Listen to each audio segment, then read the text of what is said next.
Hello students, welcome to the online live classes. बच्चों, आज की जो हमारी क्लास है वो है डिफेंड आपके अवतल दर्पण और अवतल दर्पण में बिंब की भिन्न भिन्न स्थितियों के लिए प्रतिबिंब जो बनेगा उस प्रतिबिंब का जो विवरण है उसको लेकर।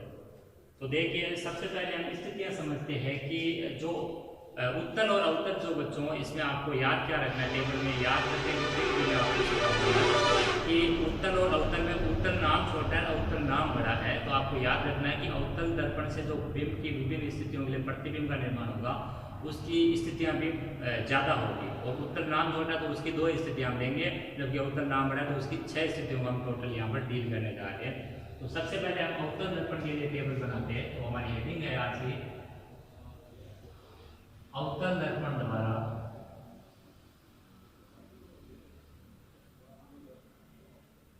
बिंब की भिन्न भिन्न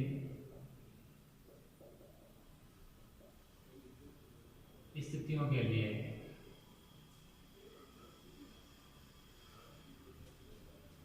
बिंब की भिन्न भिन्न स्थितियों के लिए प्रतिबिंब निर्माण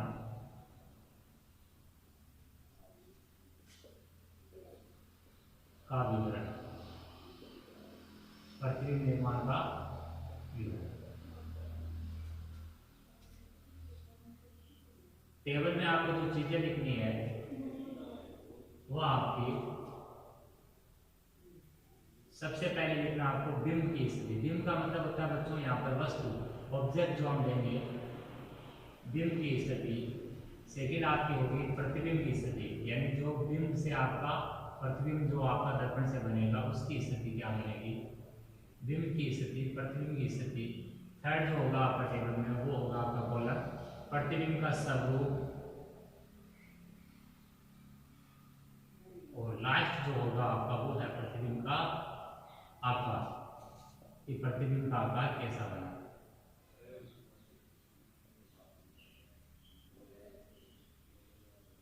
इन 4 चीजों को हमें टेबल में रखना।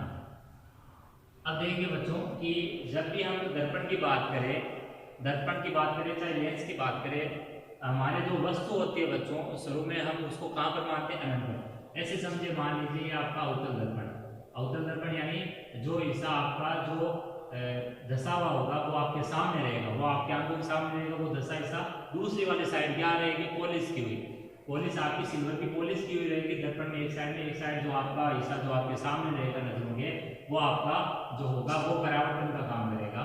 तो इसमें आपका जो मेन चीज है वो ये है, जैसे ये आपका मुख्य अक्ष हो जाता है, इसको लाइन को मुख्य अक्ष कहते हैं। और ये लाइन यहाँ पर दर्पण को जहाँ पर बीचों बीच से इसके 2 हिस्से करती है, वो आपका इसका दर्पण का ध्रुव डी होता है। और इसके बाद में आपने इसको जो आपका दर्पण है बच्चों, को एक गोले का हिस्सा है, तो गोले का हिस्सा है, एक गोले का हिस्सा है। तो आपने मान लो प्रकार को यूं रख के आपको बनाया इसको, तो यहाँ पर आपका वक्रता केंद्र इसका इधर लेफ्ट साइड में रहेगा सी, और सी से पी तक की जो दूरी होती है वो वक्रता त्रिज्या होती है। वक्रता त्रिज्या का जो पीक आता होता है वो फोकस दूरी होती है, और वहीं पर मुख्य फोकस मिलता है जिसको हम एफ से प्रदर्शित करेंगे। क्लियर? ये आपके यहाँ पर आपको दिमाग में रखना है, सी को, एफ को, पी को और मुख्य अक्ष को। अब यहाँ पर क्या होगा बच्चों कि शुरू में हम वस्तु को कहां पर मानते हैं, अनंत पर। हम वस्तु को हमेशा उधर ही रखते हैं जिधर अपना जो है हमारा बाई साइड जो है हमारा, उधर हम वस्तु को रखेंगे। पॉजिटिव साइड में कभी भी हम वस्तु को नहीं रखेंगे, और किरणें भी हमारी जिधर वस्तु है उसी साइड से आएगी। तो मान लेते हैं कि वस्तु शुरू में अनंत पर। अनंत कौन सी चीज होती है कि ये जो मुख्य अक्ष, ये जो लाइन है आपके मुख्य अक्ष, इस लाइन में आपके बाईं तरफ आप वस्तु को कहीं भी रख दो तो वो आपका क्या कहलाएगा, अनंत। जैसे ये कांच का गोला है, इस गोले को मैंने इस मुख्य अक्ष पर नहीं रखे, इससे थोड़ा सा इधर रखा है, तो वही मेरा क्या बन गया, अनंत। क्योंकि अनंत एक फिक्स मान तो है नहीं, हम जितना लाइन को बढ़ाएंगे उतना ही हम अनंत के ओर ज्यादा से ज्यादा और बढ़ते जाएंगे। तो अनंत हमारा वो मान होगा जो इस रेखा पर वस्तु को नहीं रखने देगा। तो वस्तु हमारी जब इस मुख्य अक्ष पर स्थित नहीं है तो हम मानते हैं वस्तु कहाँ पर रखी हुई है, अनंत पर। तो शुरू में हम वस्तु को कहाँ पर मानेंगे, अनंत पर। अब जब इस वस्तु को धीरे धीरे और खिसकाएंगे तो वस्तु हमारी कहाँ पर आ जाएगी, ये मान लिया मैंने अनंत यहाँ पर है, तो अनंत और फिर वस्तु खिसक के कहाँ पर आएगी, लाइन पे आएगी, तो डायरेक्टली सी पर तो आएगी नहीं, लाइन पे आएगी, यहाँ है मान लीजिए अनंत, और ये क्या हो गया सी। आपको लिखना क्या है, सी से अनंत नहीं लिखना, आपको लिखना है अनंत व सी के मध्य, अनंत व सी के कहाँ रख रहे हैं, बीच में रख रहे। सी का मतलब है वक्रता के अंदर, एफ का मतलब है फोकस या मुख्य फोकस या फोकस बिंदु। तो आपके सबसे पहले हम वस्तु रखेंगे वो रखेंगे अनंत पे, फिर अनंत और सी के मध्य, फिर वस्तु और खिसकेगी तो क्या कहां पर आ जाएगी, वस्तु खिसक के आ जाएगी आपके सी पर, कहां पर आ जाएगी, सी यानी वक्रता के अंदर। इसके बाद में वस्तु को हम और खिसकाएंगे तो वस्तु खिसक के कहां पर चली जाएगी बच्चों, सी और एफ के मध्य, सी और एफ के मध्य मतलब वक्रता के अंदर और मुख्य फोकस के मध्य। फिर वस्तु को और खिसकाएंगे तो वस्तु कहां पर चली जाएगी, हमारी वस्तु जाने वाली है वो कहां पर, एफ पर, एफ यानी मुख्य फोकस पर। तो हम लिखेंगे जब वस्तु मुख्य फोकस पर स्थित हो। अब हम वस्तु को और खिसकाए तो और खिसकाने पर वस्तु कहां चली जाएगी, एफ और पी के मध्य, मतलब एफ और पी यानी मुख्य फोकस और दर्पण के ध्रुव के मध्य। लेकिन क्या सवाल ये आता है कि क्या हम इस वस्तु को और खिसका सकते हैं, और खिसकाएंगे तो वस्तु कहां पर चली जाएगी, ये चली जाएगी आपके दर्पण के ध्रुव पर। और याद कर लो कि दर्पण के ध्रुव पर कभी भी वस्तु को रखना पॉसिबल नहीं होता, क्योंकि अगर हम दर्पण के ध्रुव पर ही वस्तु को रख देंगे तो उसका प्रतिबिंब हमें दिखाई नहीं देगा, न तो आभासी बनेगा वो दिखाई देगा, न वास्तविक बनेगा वो दिखाई देगा। तो कहने का मतलब है वस्तु को हम हाईएस्ट कहां तक रख सकते हैं, एफ और पी के मध्य तक रख सकते हैं। तो ये तो आपके जो मेन जो दर्पण या लेंस के बारे में हम चर्चा करेंगे तो उससे रिलेटेड बेसिक चीज है। तो अब आपको समझ में आ गया होगा कि टेबल हम कैसे बनाने जा रहे हैं। टेबल में हमें सबसे पहले जो वस्तु को रखना है वो कहां पर रखना है बच्चों, अनंत है। तो हमारी पहली स्थिति है कि जब वस्तु अनंत पर स्थित हो, कहां पर स्थित हो, अनंत पर स्थित हो। जब वस्तु अनंत पर स्थित हो। सेकेंड हम अनंत और वक्रता केंद्र के बीच में रखते हैं तो लिख सकते हैं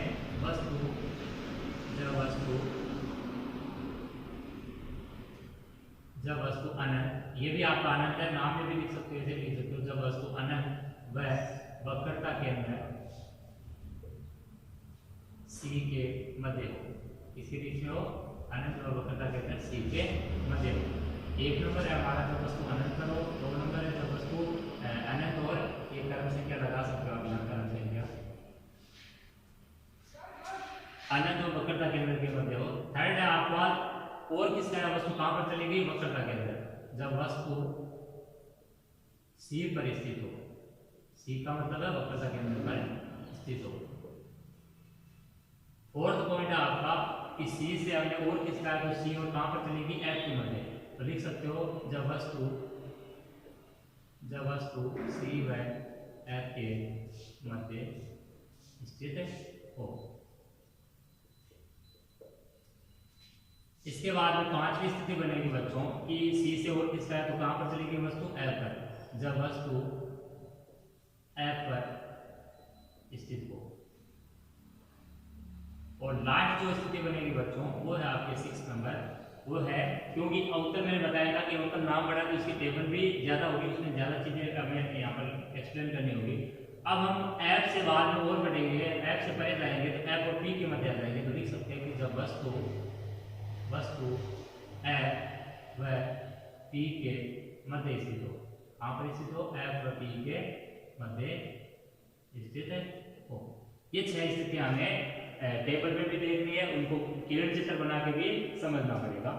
तो देखिए बच्चों इसमें मैं टेबल को आपको याद करवाता हूँ। ये तो मैंने याद करवा दिया आपको, सबसे पहले अनंत पर रखते हैं, फिर और किसका अनंत और सी के मध्य आ जाती है वस्तु, फिर आपकी सी पर चली जाती है, फिर सी और एफ के मध्य चली जाती है, फिर आपकी एफ पे जाती है और लास्ट में एफ और पी के मध्य। ये 6 स्थितियां आपको समझ में आ गई। अब इसमें आपके प्रतिबिंब की स्थिति के लिए आप देखिए इसमें क्या करना है। इसमें आपका जो 6वीं जो स्थिति है उसको एक बार क्रॉस कर लीजिए, आप क्या कर लीजिए, क्रॉस कर लीजिए कि इसको हम नहीं ले रहे। तो बाकी जो 5 स्थितियां उनमें आप जैसे ऊपर से नीचे गए ना, हम क्रम वाइज 1 से 5 गए, 1 से 5 तक हमने लिखा। अब हम क्या करेंगे, नीचे से ऊपर जाएंगे। कहां से, नीचे से ऊपर जाएंगे। तो नीचे से ऊपर जाएंगे तो पहले 5 से जब हम जाएंगे तो 5 नंबर वाला है तो वो इसके सामने लिखेंगे। तो क्या लिखेंगे कि जब वस्तु अनंत पर है तो उसका प्रतिबिंब कहां पर बनेगा, अनंत पर। कहां पर बनेगा, सॉरी, जब वस्तु अनंत पर है बच्चों तो उसका प्रतिबिंब कहां पर बनेगा, ये वाला 5 नंबर है वो पहले में लिखेंगे, यानी फोकस एफ पर, कहां पर बनेगा, फोकस एफ पर। जब वस्तु अनंत पर है तो फोकस पर बनेगा, और जब वस्तु फोकस पर है तो अनंत पर बनेगा, ये याद रखिए। अगला हम ऊपर की ओर जा रहे हैं, जैसे शुरू में तो हम 1 से 5 बढ़े आरोही क्रम में, अब हम क्या पढ़ रहे हैं, घटते हुए क्रम में जा रहे हैं। तो 5 नंबर वाला पहले लिखा सामने, 2 नंबर वाले के सामने 4 नंबर लिखेंगे, तो लिखेंगे सी व एफ के मध्य, वक्रता के अंदर सी व फोकस एफ के मध्य। थर्ड हमारा है जब वस्तु सी पर, तो ध्यान रखिए जब वस्तु सी पर होती है तो प्रतिबिंब उसका कहां पर बनता है बच्चों, सी पर ही बनता है, वक्रता के अंदर सी पर ही बनता है इसका प्रतिबिंब, लिखेंगे वक्रता के अंदर सी पर। और ऊपर जाएंगे तो आ जाएगा अनंत व वक्रता के अंदर सी के मध्य, अनंत व वक्रता के अंदर सी के मध्य। उसके बाद में और ऊपर जाएंगे तो वस्तु कहां पर है, जब वस्तु आपकी कहां पर है, एफ पर है, तो प्रतिबिंब कहां पर दिखाई देगा, अनंत पर। तो एफ पर रखी है तो वस्तु का प्रतिबिंब कहां पर दिखाई देगा बच्चों, अनंत पर। तो याद कर लो कि एफ पर है तो अनंत पर बनेगा, अनंत पर है तो एफ पर बनेगा, सी पर है तो सी पर बनेगा, अनंत व सी के मध्य है तो सी और एफ के मध्य बनेगा, और सी और एफ के मध्य है तो अनंत पर सी के मध्य बनेगा। लास्ट स्थिति है वो हम बाद में करेंगे, पहले ये सारी चीजें हम लिख लेते हैं। अब देखिए बच्चों प्रतिबिंब का स्वरूप, प्रतिबिंब का आकार है। तो प्रतिबिंब के जो स्वरूप है उसमें क्या लिखना होता है, उसमें आपको ध्यान में रखना है कि अवतल जो नाम है वो बड़ा है, अवतल जो नाम है वो बड़ा है, तो अवतल के लिए नाम बड़ा यानी वास्तविक लेना है। उत्तल नाम छोटा है तो उसके लिए कौन सा नाम यूज करना है, आभासी। जो नाम जैसा है उसके हिसाब से वैसा ही आपको यूज करना है। उत्तल नाम छोटा तो उसके लिए आभासी, अवतल नाम बड़ा तो उसके लिए नाम वास्तविक बड़ा बना। वास्तविक प्रतिबिंब हमेशा उल्टे होते हैं, आभासी हमेशा ही सीधे बनते हैं। तो यहाँ पर जो अवतल दर्पण की बात हो रही है तो प्रतिबिंब का स्वरूप कैसा बनेगा, सब में ही वास्तविक और उल्टा। ये जो 5 स्थितियां करा रहा हूं मैं, इनमें सब में वास्तविक और उल्टा लिखना आपको, वास्तविक व उल्टा, वास्तविक व उल्टा।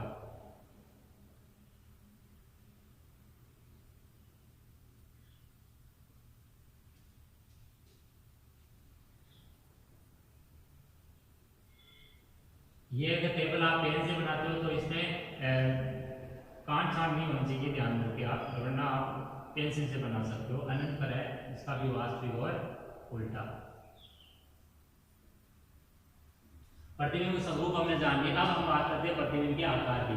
तो प्रतिबिंब का आकार कैसे हम डिफाइन करेंगे इसमें, क्योंकि जब बच्चों क्या होता है कि जब बच्चा पैदा होता है तो वो छोटा होता है, इसे याद कर लो, उसके बाद में थोड़ा वो बड़ा होगा, फिर और बड़ा होगा, इस टाइप से यहाँ पर प्रतिबिंब का स्वरूप भी क्या होता जाएगा, बढ़ता जाएगा। तो सबसे पहले वास्तविक और उल्टा, यानी जब वस्तु अनंत पर है प्रतिबिंब फोकस पर बनता है तो वो एकदम बहुत ही छोटा प्रतिबिंब बनता है, यानी जिसको हम कह सकते हैं बिंदुवत, बिंदुवत या अत्यंत छोटा, अत्यंत छोटा।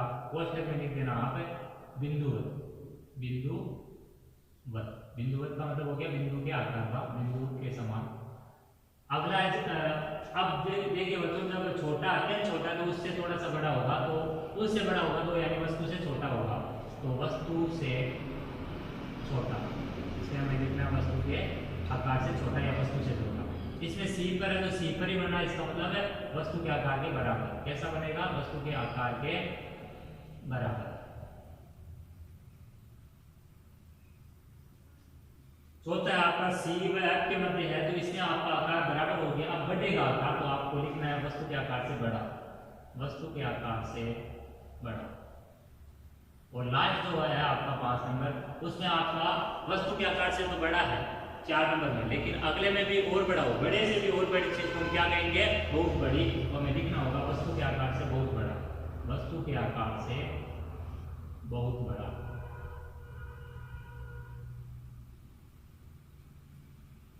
अब हम ये जो अंतिम स्थिति हमने छोड़ रखी थी इसको हम देखते हैं। अंतिम स्थिति में क्या लिखना है बच्चों, देखिए कि ये जो आपका है, अब की बात जो स्थिति हम लेकर चल रहे हैं अंतिम स्थिति, उसमें हम कहां पर लेकर चल रहे हैं वस्तु को, एफ और पी के मध्य। तो ये जो स्थिति होगी एफ और पी के मध्य, ये एक स्थिति ऐसी होगी जिसमें प्रतिबिंब कैसा बन जाएगा, आभासी, और आभासी प्रतिबिंब बन जाएगा कैसा बनेगा, सीधा। और जो प्रतिबिंब बनेगा बच्चों वो आपका बड़ा बनेगा। कैसा बनेगा, बड़ा बनेगा। प्रतिबिंब जो बनेगा उसका जो आकार होगा वो कैसा होगा, बड़ा होगा। वस्तु के आकार से बड़ा होगा। और प्रतिबिंब की स्थिति जो आएगी वो दर्पण के पीछे आएगी। क्यों? क्योंकि जो प्रतिबिंब दर्पण के पोलिस की साइड में बनते हैं वो आपका पीछे का पार्ट रहेगा। चाहे उत्तल की बात कर ले हम या उत्तल की बात कर ले, तो इसमें जो प्रतिबिंब बनेगा वो बनेगा आपका दर्पण के पीछे। कहाँ बनेगा? दर्पण के पीछे, जिधर पोलिस की हुई होगी। और प्रतिबिंब इसी में क्या बनेगा? केवल एक ही कंडीशन जिसमें प्रतिबिंब आभासी व सीधा बनेगा, बाकी में वास्तविक और उल्टा उत्तल के लिए। और इसमें जो स्वरूप होगा, सॉरी आकार होगा, वो कैसा होगा? वस्तु के आकार से बड़ा, वस्तु के आकार से ये बड़ा होगा आपका प्रतिबिंब होगा। तो ये आपके अवतल दर्पण से प्रतिबिंब निर्माण के लिए जो चित्र है, और इसी चित्र को हमें दिमाग में बिठा लेना छवि के रूप में, और फिर हम प्रतिबिंब बनाएंगे। तो ये प्रतिबिंब बनाते वक्त ये चीजें हमें वहां पर हेल्पफुल रहेगी, हेल्प करेगी हमारे प्रतिबिंब को बनाने में। तो ये है आपके अवतल दर्पण से प्रतिबिंब निर्माण के लिए जो टेबल है, इसको आपको नोट कर लेना है, इसका स्क्रीनशॉट लेके अच्छे से इसको नोट कर लेना है। अब हम बच्चों बात करने जा रहे हैं उत्तल दर्पण। इनके किरण चित्र हम अगले वीडियो में बनाएंगे। इस वीडियो में हम केवल इनको टेबलों को डिस्कस करेंगे अभी। अब हम उत्तल दर्पण में बात करते हैं कि उत्तल दर्पण है, उसकी विभिन्न स्थितियों के लिए प्रतिबिंब निर्माण है वो कैसे होगा। तो उत्तल मैंने बताया नाम छोटा है, तो उसके लिए हमें चीजें हैं वो कम ही दिमाग में रखनी होगी। यानी उत्तल दर्पण में हमें टोटल ही दो चीजें, दो ही पॉइंट है वो हमें डिस्कस करने हैं। इसमें दो ही किरण चित्र बनाएंगे। तो अगली हमारी जो हेडिंग है वो है उत्तल दर्पण। उत्तल दर्पण द्वारा बिंब की विभिन्न स्थितियों के लिए प्रतिबिंब निर्माण का विवरण। इसमें समझिए बच्चों कि उत्तल दर्पण में हमें क्या याद रखना है कि सर्व में भी अवतल की तरह ही हम उत्तल में भी वस्तु को कहाँ पर मान सकते हैं? मुख्य अक्ष से बाहर यानी अनंत पर। और अनंत पर रखी वस्तु का प्रतिबिंब आपको याद कर लेना, फोकस पर बनता है, फोकस पर रखी वस्तु का प्रतिबिंब अनंत पर बनता है। लेकिन हम बात की जो स्थितियां है कि अनंत पर नहीं होकर वस्तु अगर मुख्य अक्ष पर आ जाए और मुख्य अक्ष पर आपके वक्रता के अंदर और एफ के मध्य आ जाए, या एफ और पी के मध्य आ जाए, या फिर आपका अनंत और वक्रता के अंदर के बीच में आ जाए, तो उस कंडीशन में प्रतिबिंब कैसा बनेगा? तो उसमें आपको यहाँ पर याद रखना है कि अनंत और पी के मध्य में उत्तल दर्पण के लिए हम वस्तु को कहीं भी रख दे, उसका प्रतिबिंब हमेशा आपका फोकस और दर्पण के ध्रुव के मध्य में बनेगा। और वो जो प्रतिबिंब बनेंगे उत्तल दर्पण से, वो बच्चों आपके जो बनेंगे वो आभासी होंगे और सीधे होंगे। कैसे होंगे? आभासी होंगे और सीधे होंगे। तो देखते हैं हमें इसकी टेबल। वही चार चीजें लिखनी हमें। सबसे पहले बिंब की स्थिति,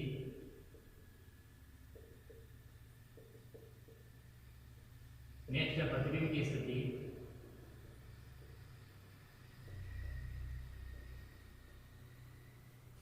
फिर है प्रतिबिंब का स्वरूप,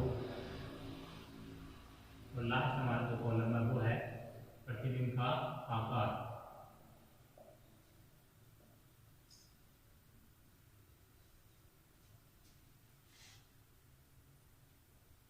और एक चीज हम क्रम संख्या भी लिख लेते हैं इसमें। हमें दो ही पॉइंट डिस्कस करने हैं, ज्यादा नहीं डिस्कस करने हैं।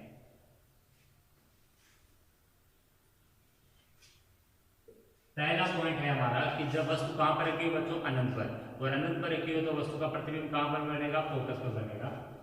देखिए उत्तल दर्पण होगा तो इसमें आपका उभरा हुआ भाग होगा, इधर पॉलिश की होगी, इधर आपका ये ध्रुव हो जाएगा। और उत्तल दर्पण में बच्चों आपको पता है कि प्रकार को आपने इधर रखकर खोलना है, तो वक्रता के अंदर सी यहाँ पर और फोकस आपका यहाँ पर रहेगा। ठीक है, तो आपको किरणें हमेशा बाईं तरफ से रखनी होती है और वस्तु भी बाईं तरफ रखनी होती है। अनंत पर होने का मतलब गोला रख लिया मैंने एक, और वो यहाँ पर आपका इस रेखा पर स्थित नहीं है, मतलब अनंत पर स्थित है। तो ये जब हम अनंत पर रखेंगे तो प्रतिबिंब हमारा कहाँ पर बनेगा? फोकस पर, फोकस पर बनेगा।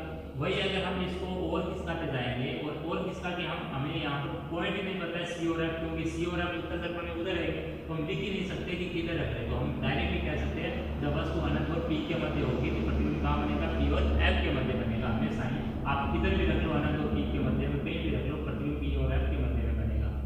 प्रतिबिंब आपका आभासी होगा। आभासी क्यों होगा? क्योंकि प्रतिबिंब तो यहाँ पर पॉलिश की साइड की ओर बनता है उत्तल दर्पण में, इसलिए जो प्रतिबिंब आपका पॉलिश की साइड की ओर बनेगा वो हमेशा आभासी होगा। आभासी जो भी होते हैं जितने भी प्रतिबिंब वो सीधे होते हैं इसके अलावा इसका जो आकार होगा, आकार हमें देखना होगा, बड़ा होता है छोटा होता है। तो आकार में मैं बता देता हूँ कि इसमें जो आकार होगा आपका, वो वस्तु के आकार से कैसा होगा बच्चों, वो यहाँ पर छोटा होने जा रहा है। वस्तु के आकार से कैसा होगा, हमेशा ही वो आपका छोटा होगा।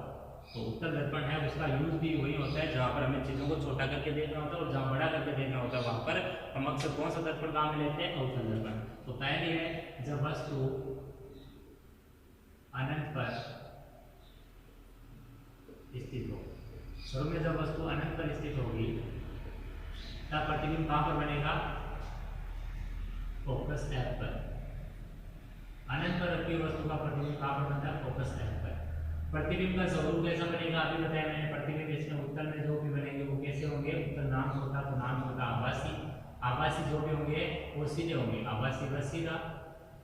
और प्रतिबिंब का आकार कैसा होगा बच्चों, इसमें प्रतिबिंब का आकार जो है वो बिंदुवत होगा, अत्यंत छोटा। इसमें प्रतिबिंब कैसा बनेगा, अत्यंत छोटा बिंदुवत। अत्यंत छोटा यानी बिंदु के आकार का बिंदुवत।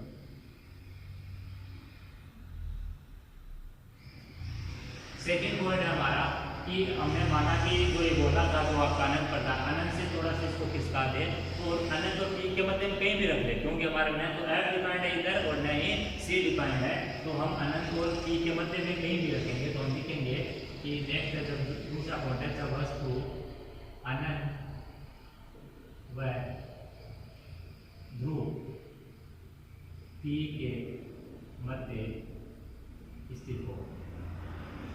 इस कंडीशन में जो हमारा प्रतिबिंब बनेगा वो मैंने बताया P और F के मध्य बनता है। किसके मध्य बनता है, P और F के मध्य। तो हमें लिखना है ध्रुव P व फोकस F के मध्य, मध्य का मतलब बीच।